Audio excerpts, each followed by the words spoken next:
tratando especialmente do versículo 20. Segundo a minha intensa expectação e esperança de que em nada serei confundido, antes, com toda a confiança, Cristo será, tanto agora como sempre, engrandecido no meu corpo, seja pela vida, seja pela morte.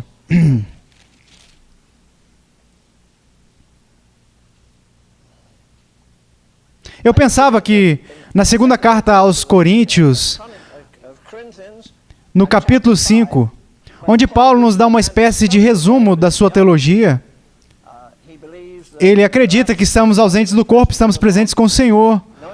Conhecendo o temor do Senhor, procuramos persuadir os homens e que todos devemos comparecer no tribunal de Cristo. Então, o versículo 14 expressa o que eu sempre considerei ser a coisa que realmente motivou. Ele pregou para todo mundo, sofreu por todo mundo, orou por todo mundo. Eu achava que o versículo 14, porque o amor de Cristo constrange-me, era a sua principal motivação, com a obrigação de se apresentar a Cristo em toda a sua majestade e glória. Lembrando que, como o querido Keith Graham disse um dia no meu escritório, estávamos conversando sobre os caminhos e ele disse, todos os caminhos levam ao trono do julgamento.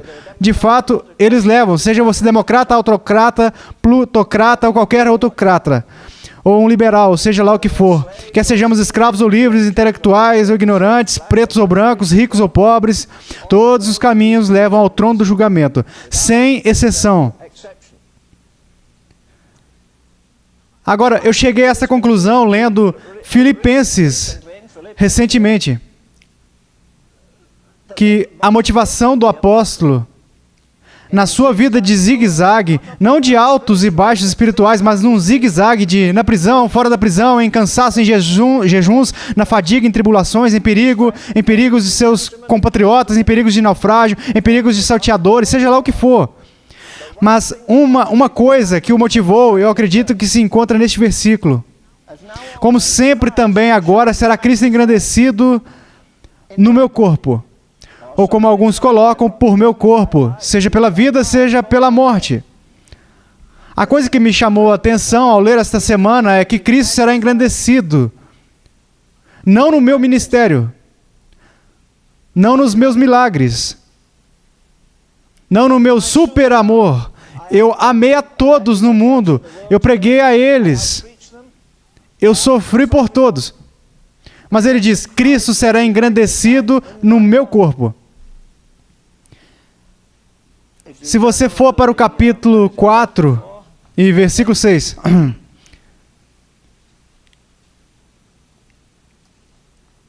Isso explica a vida dele, eu penso. Ele diz, não se inquietem com nada. Orem sempre por tudo. E sejam gratos por tudo. Isso cobre uma grande parte do território, não é mesmo? A versão King James, que é a melhor, diz, não estejais inquietos por coisa alguma, mas em tudo, pela oração e súplica com ações de graças, sejam as vossas petições conhecidas diante do Senhor. Eu acredito que este é o território em que ele viveu, caminhou e esteve presente. Agora, essa carta é muito bonita. Sabe por quê? Porque é uma carta de amor. Algumas de vocês, senhoras, lembram da primeira que receberam? Acho que devem ter escondido em algum lugar amarrada, com uma fita, talvez. Ou jogou no lixo, sei lá, mas enfim. Cartas de amor são bonitas. Um rapaz da nossa igreja se apaixonou por minha irmã. Ele escreveu uma carta para ela. Menino, Shakespeare, não conseguiria fazer melhor. Ele viu tudo. Ela tinha olhos como as estrelas, bochechas rosadas. Eu nunca soube disso. Eu morei com ela por 20 anos e nunca notei nenhuma dessas coisas que ele disse que ela tinha. Porque a beleza está nos olhos de quem vê. Esta é uma bela epístola. Por uma razão, não há nenhuma menção do pecado nessa epístola. Eu acho que o que Paulo está realmente dizendo aqui é que no maior sofrimento você pode ter a maior alegria. Nós gostamos do bônus, mas não estamos muito ansiosos para ter os fardos, não é mesmo? Se você ler a carta com cuidado, você vai ver que ele menciona a palavra alegria 14 vezes. E ele estava em um buraco fedorento de uma prisão onde não colocaríamos nem mesmo um cachorro hoje em dia. Sem cama, sem conforto algum, a comida mais podre. Apenas um buraco infernal. E mesmo assim, aqui está ele, enviando uma carta de saudação e alegria para outras pessoas que deveriam estar escrevendo cartas para ele. Então, com toda a grandeza e toda a pressão, ele diz que é possível ter esta alegria sem limites. Mais uma vez, ele não menciona o pecado, ele menciona a carne uma vez e em seguida descarta. Ele está nos mostrando que é uma graça de Deus muito mais abundante do que tudo o que possamos pedir ou imaginar. O maior ditado escocês, alguns de vocês conhecem, como um grande hino, as areias do tempo estão afundando, mas o autor, o Sr. Cousins, não escreveu isso, ele extraiu as frases de um maravilhoso diário de um antigo santo escocês, Samuel Rutherford, e transformou neste hino maravilhoso. Eu acho que talvez seja o maior hino já escrito. Mas ele disse, eu tenho que entrar na adega do rei para encontrar o vinho do rei. Lembro-me das casas antigas, não muito longe de onde morávamos, entramos em uma um dia. O filho mais velho era um amigo meu, ele disse, você já esteve em nossa enorme adega subterrânea? Eu disse, não. Fomos lá e havia todas as velhas prateleiras de vinho. Procuramos dezenas, elas estavam todas vazias. Foi uma bênção elas estarem vazias, tenho certeza que teria bebido naquele dia, eu estava com tanta sede naquele porão velho. Mas ele disse, olha os vinhos velhos que eles mantinham aqui, rótulos de Portugal, Espanha, aqui e ali, champanhe da França e todo o resto. Mas eles não ficam armazenados lá, em cima, na geladeira. Eles ficam armazenados no calabouço, nos locais escuros. E nós gostaríamos que Deus servisse, por assim dizer, o vinho do céu, como se estivéssemos vivendo no mesmo nível, sem qualquer interrupção de provações, tribulação ou testes. Mas não é assim que Deus trabalha.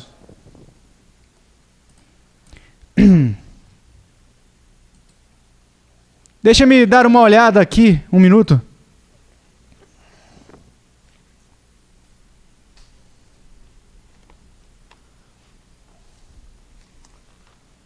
Eu perdi onde tinha marcado aqui, deixa eu tentar achar.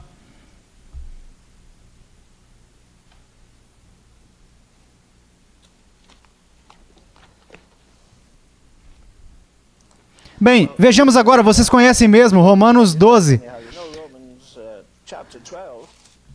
E imagine os lugares onde Paulo falava do seu corpo. Ele não falava só de render a mente. Ele diz em Romanos 12, 1 e 2, rogo-vos, pois, irmãos, pela compaixão de Deus, que apresenteis os vossos corpos em sacrifício vivo. Não o seu cérebro, não suas emoções, não o seu espírito. Mas se eu dissesse a alguém, olha, aqui está o meu relógio. É um modelo razoável, mas não tem bateria. Eu não preciso alinhar. Os relógios antigos tinham engrenagens, sabe? Tinham coisas maravilhosas, costumava-se chamá-los Stan Widers. Eles são itens de colecionadores hoje em dia. Se eu der a alguém meu relógio, eu dou as engrenagens, dou a tela, e dou a pulseira e dou tudo. Bem, se eu apresentar meu corpo como sacrifício vivo, com certeza estou apresentando tudo o que eu tenho. Meu espírito, minha alma, meu corpo, pelos quais Paulo orou, se lembram? Quando ele falava aos Tessalonicenses. Em 1 Tessalonicenses 5:23, ele ora, e o mesmo Deus de paz vos santifique em tudo, e todo o vosso espírito e alma e corpo sejam plenamente conservados e irrepreensíveis para a vinda de nosso Senhor Jesus Cristo. Fiel é o que vos chama, o qual também o fará. Então, eu entrego meu corpo em sua totalidade a Deus. Novamente, uma moça não muito conhecida na Inglaterra escreveu um lindo hino. Tudo para Jesus, tudo para Jesus. Todos os poderes redimidos do meu ser, todos os meus pensamentos e palavras e ações, todos os meus dias e todas as minhas horas. Ela continua dizendo, que minhas mãos realizem sua oferta, que meus pés corram seu caminho, que meus olhos vejam a Jesus somente, que meus lábios anunciem seu louvor. Tudo para Jesus, tudo para Jesus. E aí ela diz algo lindo: desde que meus olhos ficaram fixados em Jesus, eu perdi de vista tudo ao meu redor. Olhar para o crucificado prendeu a visão do meu espírito. A visão é muito vital para a vida cristã. Na estrada de Damasco, eu não creio que o apóstolo Paulo jamais se recuperou daquela experiência de ficar cego. Fisicamente, sim, seus olhos foram abertos, com certeza. Mas eu creio que ele ficou cego para todos os tesouros da terra, como essa moça diz. Desde que meus olhos ficaram fixados em Jesus, eu perdi de vista tudo ao meu redor. Olhar para o crucificado prendeu a visão do meu espírito. Ou se você preferir, nas palavras de Isaac Watts, depois de o ver, meu maior ganho conto como perda. Mas como tenho dito, com frequência usamos aquela frase: um dia, depois que você ver Jesus, as coisas da terra vão ficar estranhamente ofuscadas. Mas sabe, eu gosto de virar e dizer, quando chegarmos no céu e olharmos para trás, as coisas da terra vão parecer estranhamente sombrias. Nós gastamos nosso tempo recolhendo serragem. Tudo o que gastamos nossa vida para obter é perecível, fora o espiritual. Paulo diz: apresentem vossos corpos como sacrifício vivo. Então, o corpo pode ser um sacrifício vivo. No mesmo versículo, ele diz que pode ser santo também e agradável a Deus, que é o vosso culto racional. Agora, na sua condição normal, ele não consegue ser isso. O corpo humano é corruptível. A carne é corruptível. Mas uma vez que ele nos toma na sua infinita misericórdia, em Romanos 5 é cumprido, e recebemos a graça de Deus. E recebemos a paz de Deus e começamos a andar com Deus. Aí então conseguimos apresentar nosso corpo, o qual Ele santificará como sacrifício vivo. Santo, aceitável a Deus, que é somente nosso culto racional. Sabe, esse é um capítulo fantástico. Romanos 8.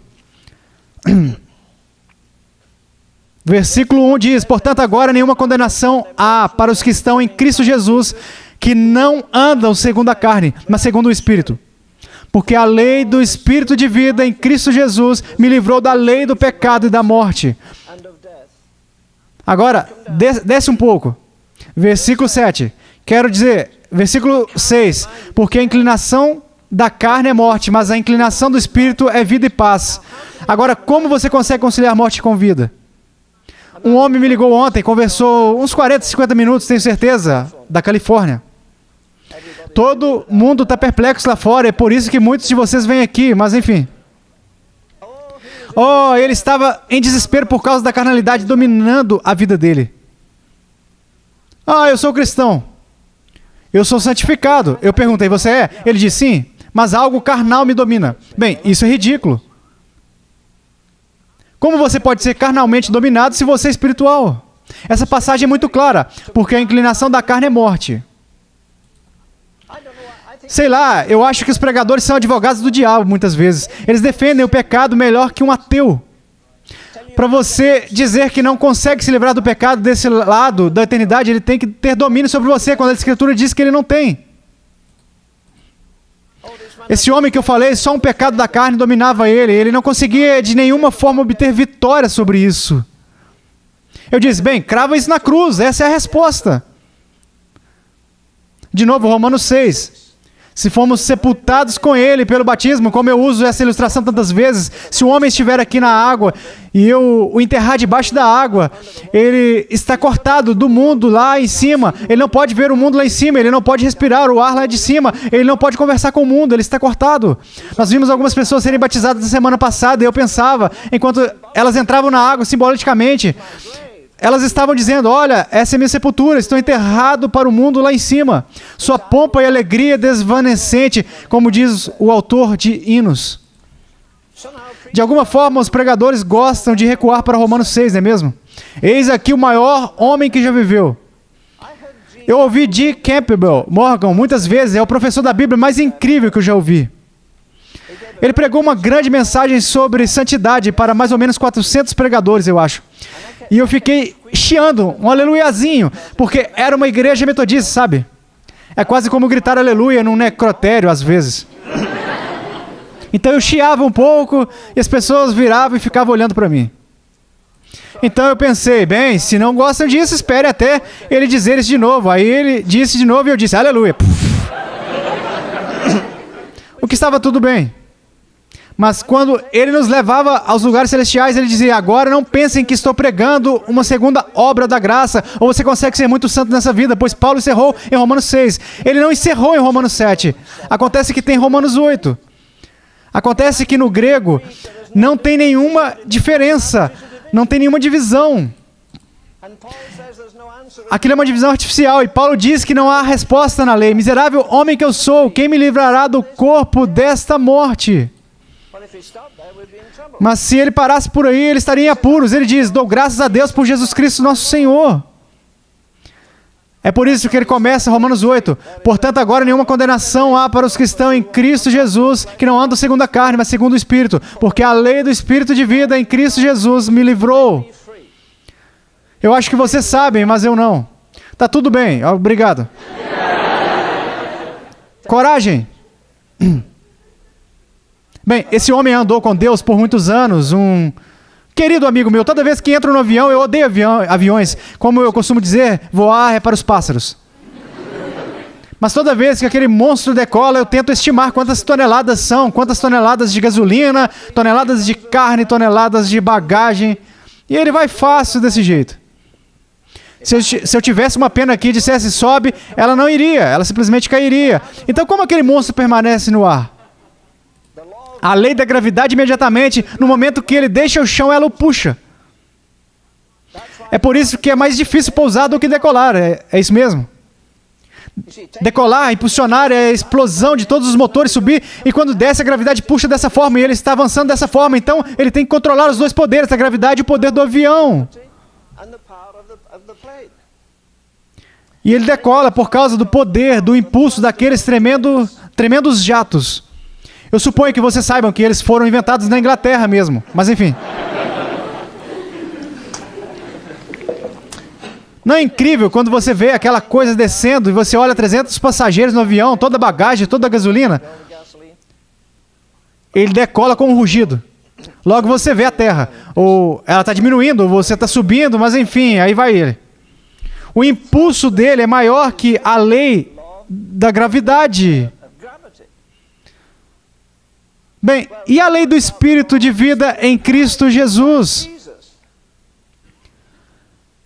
Eu amo hinos sobre a ressurreição. Do túmulo ele se levantou, eu gosto dessa. Como eu disse outro dia, quando cantamos, cante com desdenho. A morte não pode segurar sua presa. O pecado não terá domínio sobre nós. Porque a lei do Espírito de vida em Cristo Jesus me livrou. Esse é um texto maravilhoso, não é? Veja o versículo 8. Romanos 8:8. Ok. Portanto, os que estão na carne não podem agradar a Deus. Bem, aí está a sua resposta. Não, a resposta está no próximo versículo. Vós, porém, não estáis na carne. Você está falando dessa carne em um lugar e você está falando da natureza carnal em outro lugar. Gálatas 5, onde todas as obras da carne estão lá e são manifestas e também corruptas. Mas aí você desce ao mesmo versículo, versículo 9. Vós, porém, não estáis na carne, mas no Espírito, se é que o Espírito de Deus habita em vós. Veja o versículo 10. E se Cristo está em vós, versículo 11. E se o Espírito daquele que dentre os mortos ressuscitou a Jesus habita em vós. Misericórdia. O que você quer mais? Você tem o Espírito de Deus em você, você tem o Espírito de vida em você, você tem o Espírito do Filho em você, você tem o Espírito do Espírito em você. Mas como eles podem ter espaço para a carnalidade? Sabendo isto, Paulo diz que o nosso homem velho foi com ele crucificado. E vivo não mais eu, mas Cristo vive em mim. E a vida que agora vivo na carne, vivo-a pela fé do Filho de Deus, o qual me amou e se entregou a si mesmo por mim.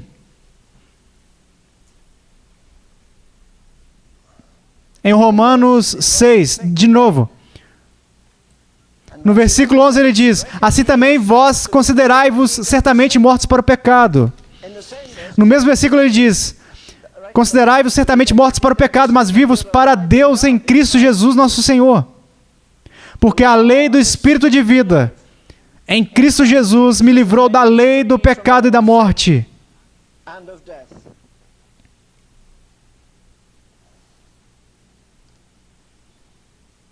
Que Cristo seja engrandecido no meu corpo.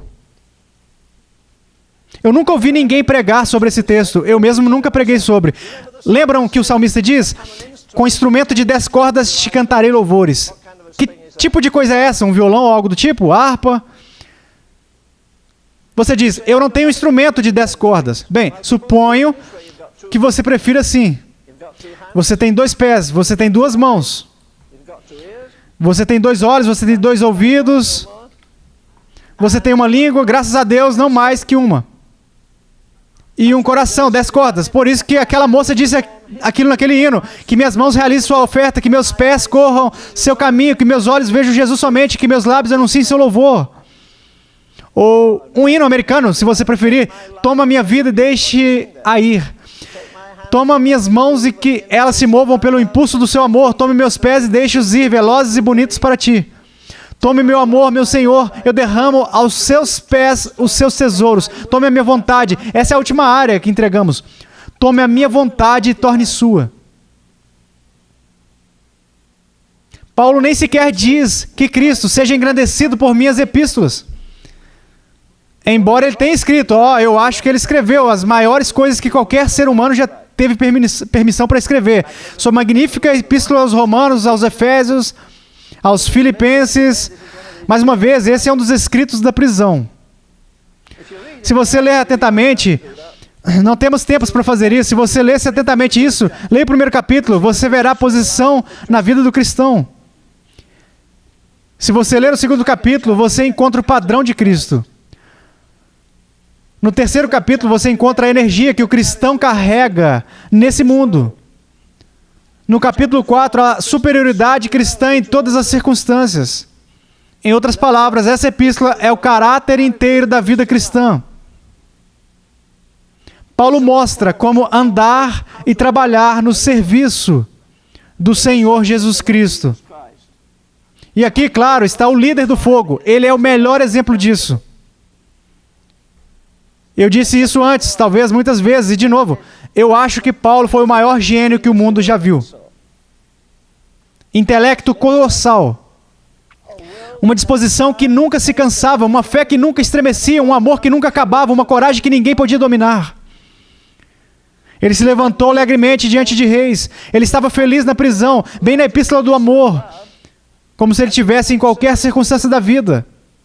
Então ele nos mostra que o homem pode ser completo, seja lá o nível de genialidade que ele tinha, que ele pode ser completo em Deus, mesmo sem estar envolvido nesse mundo aí fora, no seu sentido material ou sentido de negócios. Ele é totalmente um homem de Deus. Eu acho que foi Spinoza que falou sobre o homem intoxicado por Deus. O homem intoxicado por Deus é o apóstolo Paulo, na minha visão. Nos perigos do mar, ele não treme. Todo mundo no navio está aterrorizado. Ele fica por perto e o capitão vem e diz: qual é o seu problema? Que noite boa de ontem. Eu posso imaginar o capitão dizendo: eu tenho navegado por 50 anos e nunca passei por uma noite como essa. Eu acho que você estava como os outros, amedrontado e agarrado à sua cama aterrorizado. Não, ele teve uma ótima noite. Eu tive um ótimo momento de comunhão. Comunhão? Tem outro cristão a bordo? Ele disse: bem, tinha ontem à noite. Como se chamava? Ele disse: um anjo do céu. Um o quê? Ele disse: ontem à noite eu tive um anjo visitante na minha cabine. Rapaz, tivemos um momento e tanto. Falando da glória e majestade de Deus. Todos os outros estavam aterrorizados. Sabe, eu acho que essa experiência que ele teve, eu esqueci o capítulo, fica em Atos. Eu acho que é típica do fim do mundo. Paulo embarcou no navio como prisioneiro e terminou como piloto. Todo mundo ficou nervoso, todo mundo estava aterrorizado, todo mundo estava vomitando, gritando, berrando e fazendo tudo. E lá ele estava glorificando a Deus. Percebe quão estranhos são os cristãos? Sabe, ele era tão incrível que quando esfolaram suas costas até ficarem na carne viva, ele disse, nada disso me machuca.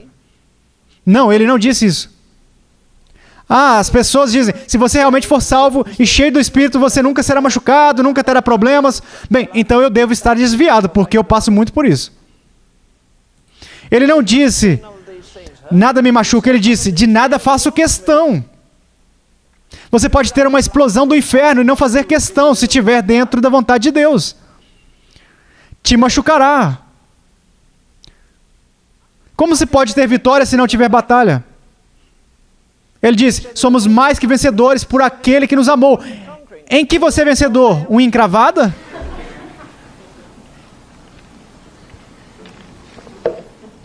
Charles Wesley tem um hino em que ele diz, todas as hostes da morte e poderes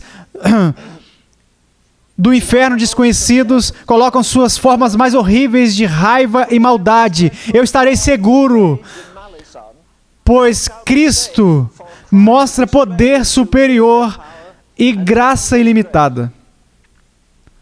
Paulo nos ensinou sobre os poderes do mundo vindouro, como teologia.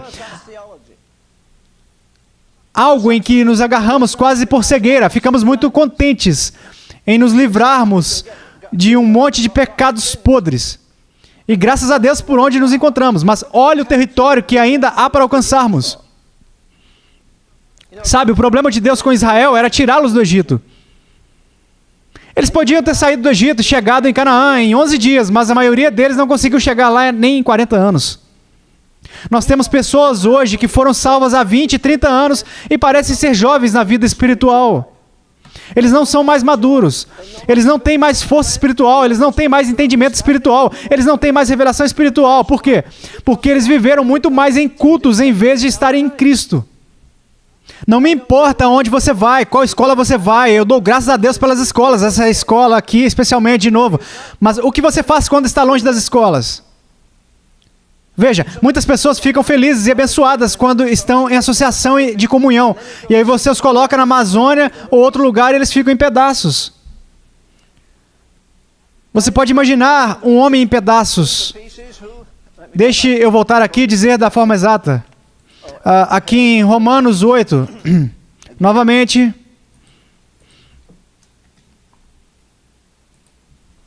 versículo 9.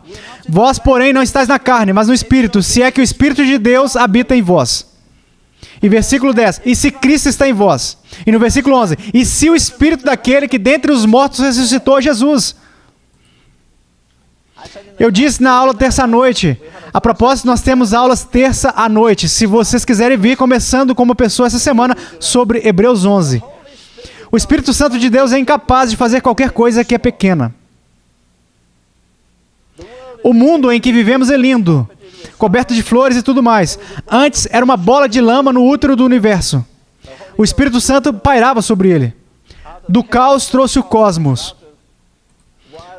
E do deserto trouxe esse maravilhoso sistema do mundo. Ele pairava sobre o caos. Ele pairava sobre a morte e trouxe vida. Ele pairava sobre uma virgem, uma mocinha que ninguém notava na rua. Eu sempre imaginei a pequena Virgem Maria subindo a rua grávida e o povo suspeito. Você ficou sabendo dela? Sabe com quem ela mantém contato? Sabe com quantos meses ela está? Eles não imaginavam o que estava passando ali, o Criador do universo dentro daquela mocinha. Tão perto dela e nunca perceberam isso, nunca souberam. É como muitas pessoas na igreja, elas mantêm distância com Jesus, elas nunca têm contato com Ele, elas passam ano após ano e semana após semana e nunca o tocam. O Espírito Santo veio e fez aquele milagre nela. Pairou sobre ela e gerou a criatura mais incrível que esse mundo já conheceu. Charles Wesley, novamente, vocês pensaram que sou um wesleyano? Wesley disse, Deus foi contraído em um espaço incompreensivelmente feito homem. Eis aquele que o céu dos céus não pode conter, encerrado no pequeno ventre de uma mulher. Ele criou toda a comida do mundo e ainda assim teve de ser sustentado pelo leite de sua mãe. Ele é do mundo, ele é dono do mundo, ele o criou, e mesmo assim nunca possuiu um pedaço de pau aqui. Ele é dono de tudo, e mesmo assim não teve um centavo. Mas depois de ele ter pairado sobre o universo, depois de ter pairado sobre a Virgem, ele pairou sobre um bocado de homens no cenáculo. E eles não eram nem um pouco gênios. Eram covardes. E agora eles foram transmitindo no poder do Espírito Santo. Eu fiquei intrigado com isso de novo hoje. Se você puder me ajudar, me faça uma dissertação sobre isso. Devemos ter mais ou menos quantos?